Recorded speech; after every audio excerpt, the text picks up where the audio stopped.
This rig rundown is presented by the Yamaha DXR series. Hey, what's up everybody? This is Perry with Premier Guitar, and today I'm here with the amazing Ken Andrews. You guys probably know his records. I'm sure you know his band Failure that's playing here tonight. We're really excited to check out the show. Thanks so much for having us and being with us. My pleasure.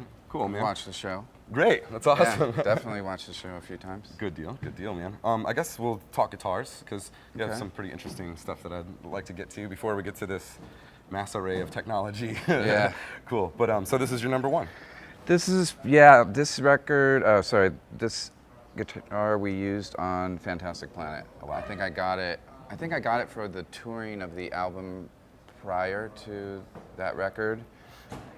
And I would say it was like 70% of the guitar on Fantastic Planet is this.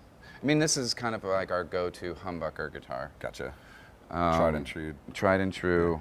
Are these inlays here? No, those are just glow-in-the-dark stickers. So you can know where you're at? Yeah, and I could feel them because they're raised and they glow. And yeah, basically, you know, I'm in my 40s now, so it's like my vision is beyond here is like getting a little out of focus. So I need the big things for live, because if I'm singing and I got to go from here to up here, right? You're not looking at your guitar, right? I still do, but like sometimes I can get away from it by just feeling those go past my thumb. Totally. That's a beautiful guitar, man. Yeah, it's nothing really special, but it just always seems to work. And we use it. Like say, I mean, obviously your live rig is different now, but yeah. For example, on that record, it was this guitar, and what amps do you think? Do you remember what you were running? We had a twin. We had a JMP1 into a VHT power amp, into a couple different Marshall cabinets. Cool. So it was, you know, pretty straightforward. And then a bunch of pedals in loops. Sure, on loops and stuff. Yeah, you know, but all pretty much in front of the preamp. I think I had one rack mount, like, I can't even remember what it was. It wasn't an Eventide, something similar to that could do delays and pitch shifting and stuff post preamp. Gotcha. Yeah, that's cool. Yeah. So it was a pretty versatile rig. It was wired by Bradshaw, and it was awesome. But it was like all of those rigs. It's like if something goes wrong, it's screwy. Yeah. You got 200 cables to go through to figure it out. You know. Yeah. And so it went down a lot of times on shows. Also, that VHT power amp was kind of prone to like one side going out sometimes. Tunes burned hotter in one side. Tunes were great. I love the sound of it. Yeah, it was I like those too. Yeah. Those rigs basically got either parted out or pieces sold or whatever, you know, over the years after we broke up. So when we reformed this year, or last year actually, that was the big question. What are we going to do for sounds? And so we kind of researched it all, researched rebuilding those, you know, analog rigs, and it just was like, I don't have the time or money. Yeah. And I remembered the problems too, the maintenance, and just so. Then we started looking around at modeling, and tried everything out for a long time, like at least like 2 or 3 weeks of just sitting there A/B'ing stuff, and landed on the Fractals. Yeah, the Fractals are what you're going through, huh? Yeah. Cool. We'll talk about your guitars a little bit more, but that's very interesting. And you don't have any cable issues and pedals going down. And, no. Yeah, good deal. Right on, man. Well, I guess we'll talk about the next guitar here. Okay, well, this one is Electric Guitar Company. I just got this yesterday, so I don't have a whole lot of information about it in terms of how it plays or sounds yet. I was literally going to try it out today in sound check. Do you mind if I? Yeah. I'm just curious. Yeah, about check it out. The weight of it. Yeah. It's kind of wedged in there, but man, that bad boy is heavy. It's pretty heavy. It's pretty heavy. It's like, it feels about 1 pound heavier than this guy. Yeah. You have any idea what pickups he put in there? Those are his own pickups. Cool. So, like everything on there, except for like maybe the pick guard and strap locks and some of the switches, he makes custom. Wow. Yeah. That's crazy. Yeah. Have you played it yet? Oh yeah, I played it, but I haven't had a chance to really go through the songs and see Dial how it it in. works with Yeah. with all the presets and stuff. That's you a know? fun guitar to play with. and Oh, do that yeah. with it. That's really neat. It's just nice to hold. And you're also, yeah, I guess, especially when you're hot, because this thing doesn't really, it's pretty cold to the touch, right? Does it warm up with you? It warms up. Does, huh? Yeah, that's the one thing. Like, you got to have it on stage. Hours like before you hours play. before you play. Yeah, to Let it get open up. warm. Yeah. And so you guys are switch hitting on bass duties on this tour, correct? Yes. Cool. So We've actually done that in the past too. A lot of our guitar parts are kind of higher up, arpeggio type stuff, and it's kind of difficult to play those things and sing at the same time. yeah, for sure. And a lot of times Greg came up with a lot of those parts anyways and played them on the record, so it just made sense for him to play those, and it was much easier for me to perform the bass than it would be to get, the guitar part. Yeah, I was kind of wondering how you guys were pulling that off live as a three-piece, because there's so much lead on, the older records and just like, high stuff that you'll have. Melodic high stuff, yeah. Unless you were looping or something, but most of, I did, when I was listening, I was like, I don't know how they're going to do that. Yeah. When I play guitar, it's mostly on the more like kind of rhythm songs, more like, power stuff. Because that's kind of my strong suit. Although I do play like 2 or 3 solos in the set. But the more intricate stuff I leave to Greg. For sure, Yeah. Great idea. It's hard to sing and play at the same time, let alone play leads and sing. Yeah, it's too hard. Yeah. Right on, man. Cool. So, well, I guess that takes us to Pedal Land and Amp World. Let's talk about it. All right, Ken, so in lieu of a slew of amps and pedals and stuff, you guys you're running the Axe Effects, right? We're running the Axe Effects. I have one, and Greg has one, and it really streamlines things for us because we both play bass, so since they can do bass really well and guitar really well, it's kind of like one-stop shopping. You learn it together too, yeah. Yeah, awesome. And we swap patches and. Oh, cool. Yeah. Did you spend a lot of time with going through and presetting everything, or yeah, I bet. Right. Spent like 2 or 3 weeks. Oh, no kidding. Wow. Going through all the songs on the records and creating presets to kind of get close to what we were doing, because a lot of the records were like multiple amps and different pedal chains on each amp and doubling and stuff, so it's more of like a impression of the records than an exact clone. You can do that thing where you like kind of clone the EQ curve. I didn't do that. I didn't want to go too close. Like, I like to have a consistency to the underlying tones for the whole show, so it's not switching radically between the albums. You know what I mean? Yeah, totally. Because it's like, I kind of tried that for a minute, and it was too. It might sound like the albums, like not like a fluent. Because the difference between Magnified and Fantastic Planet is pretty huge in terms of overall tone of the guitars. So it's like trying to do those exact and have a show flow wasn't cool. Man, out of curiosity, was Fantastic Planet the first record that you produced, or did you work with bands before that? No, that was the first. That was the first one. That was the first one. Yeah. Good on you. Yeah. That's a good one. Right on. Cool. So, out of the Fractals. Out of the Fractals, and then we have our own mic split box. So we run all of our mics into our splitter. It comes to our monitor console.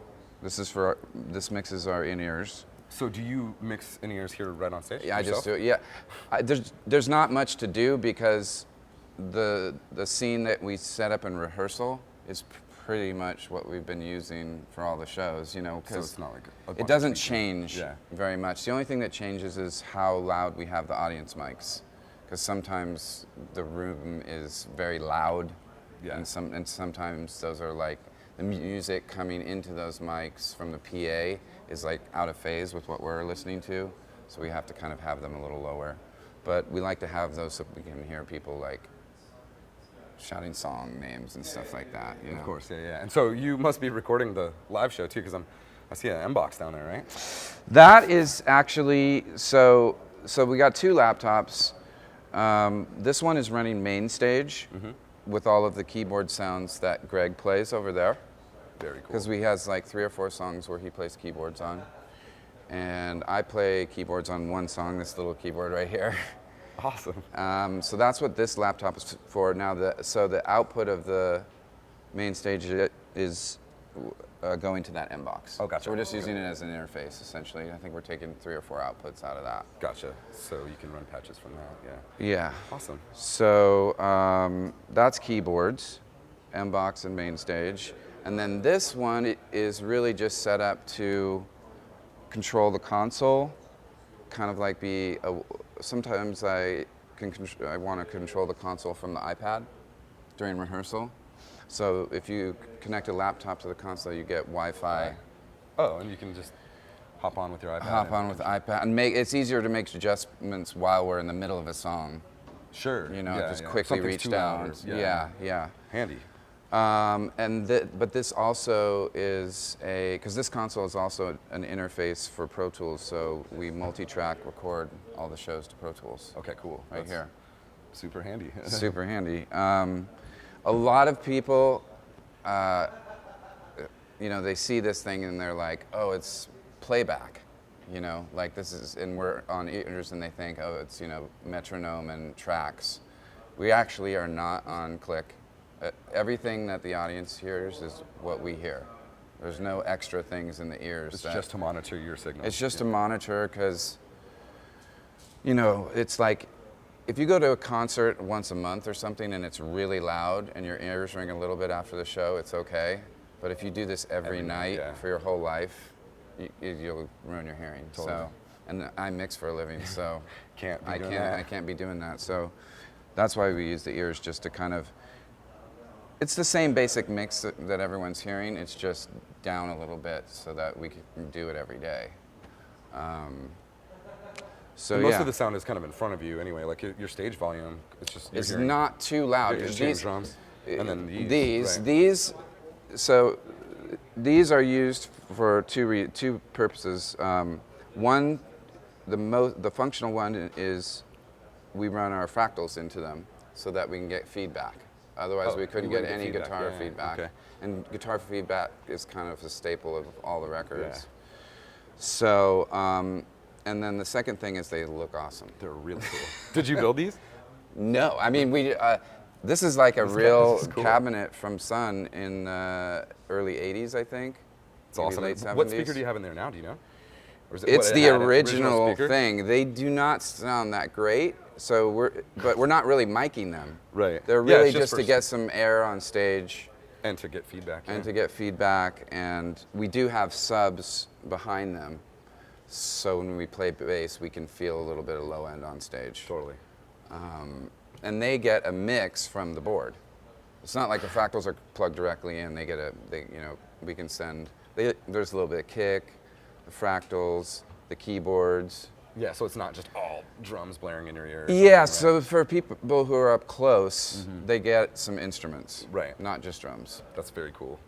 And then, so I guess this is just controllers for the fractals? Essentially, yeah.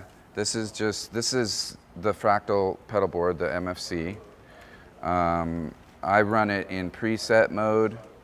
So each, I'm banking up and down to the different songs. Oh, very cool. You got it all pre-programmed. I got it all pre-programmed, and then within each song I have 5 scenes for the different parts of the song. Different pedal or signal effects. Yeah, like the intro is like one sound, and then the verse is another sound.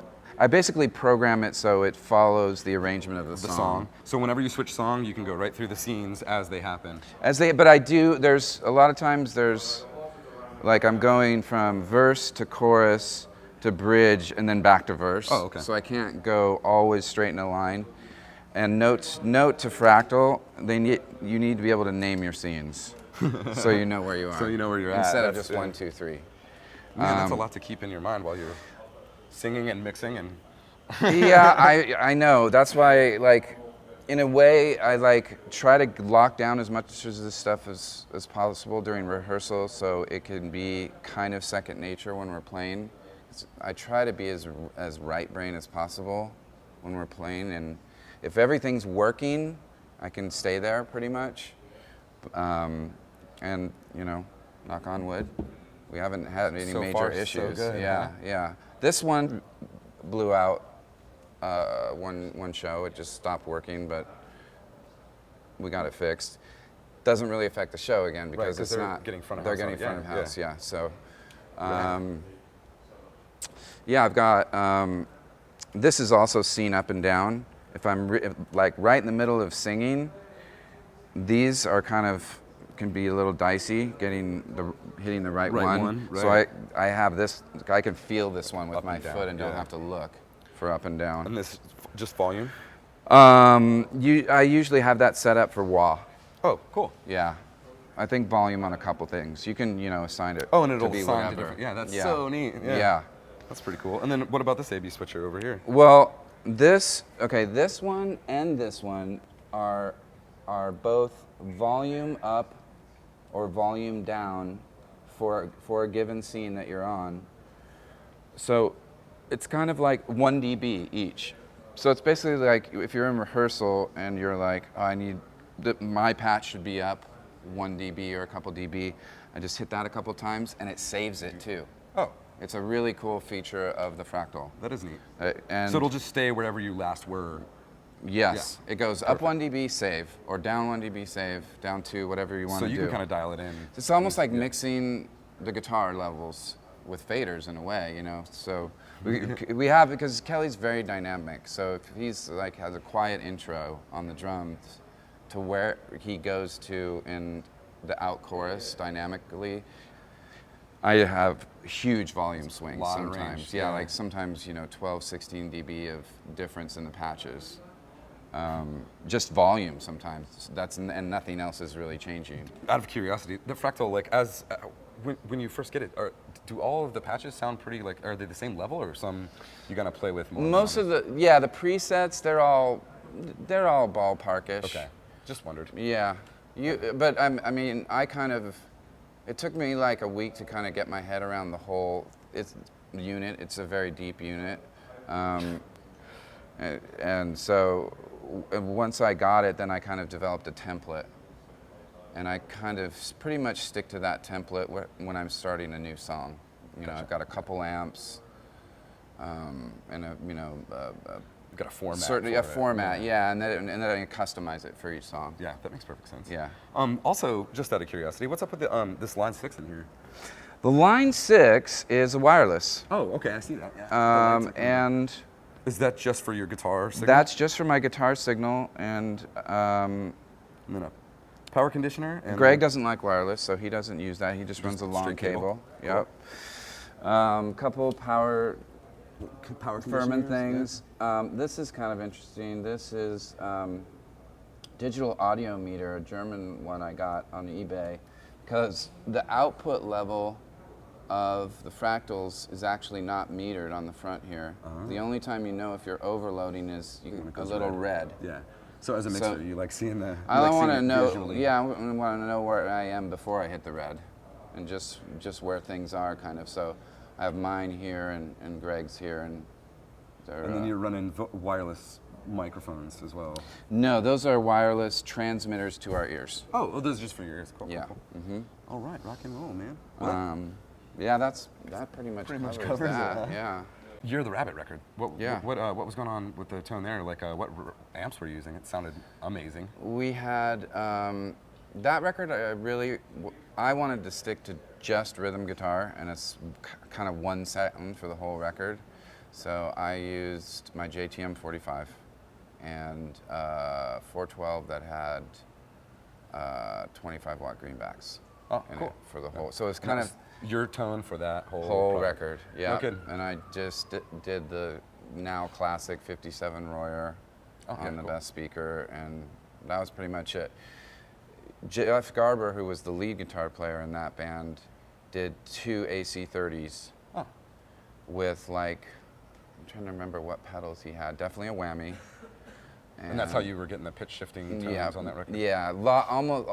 I would say almost all of his like higher lead stuff had a high octave, and sometimes a low octave, but usually just a higher octave. And I think he had a phaser and a couple delays. So I was like totally dry, and He was super and wet, he yeah. was wet and did all of the effects, and it was a nice blend. Good blend. Yeah, for sure. Absolutely. Except that amp, my amp, was so loud that and I couldn't get the speaker just to sound right unless it was at a certain volume. So I tried to power soak. I did use a power soak, but I couldn't attenuate it too far down, otherwise the speakers wouldn't break up right. Right. So by the end of the tour, we were just shooting the 412 straight up to the ceiling. That's hilarious. So that it wouldn't kill you on stage. Yeah, it was, and kill the sound guy out front. So, totally. That's yeah. that's hilarious.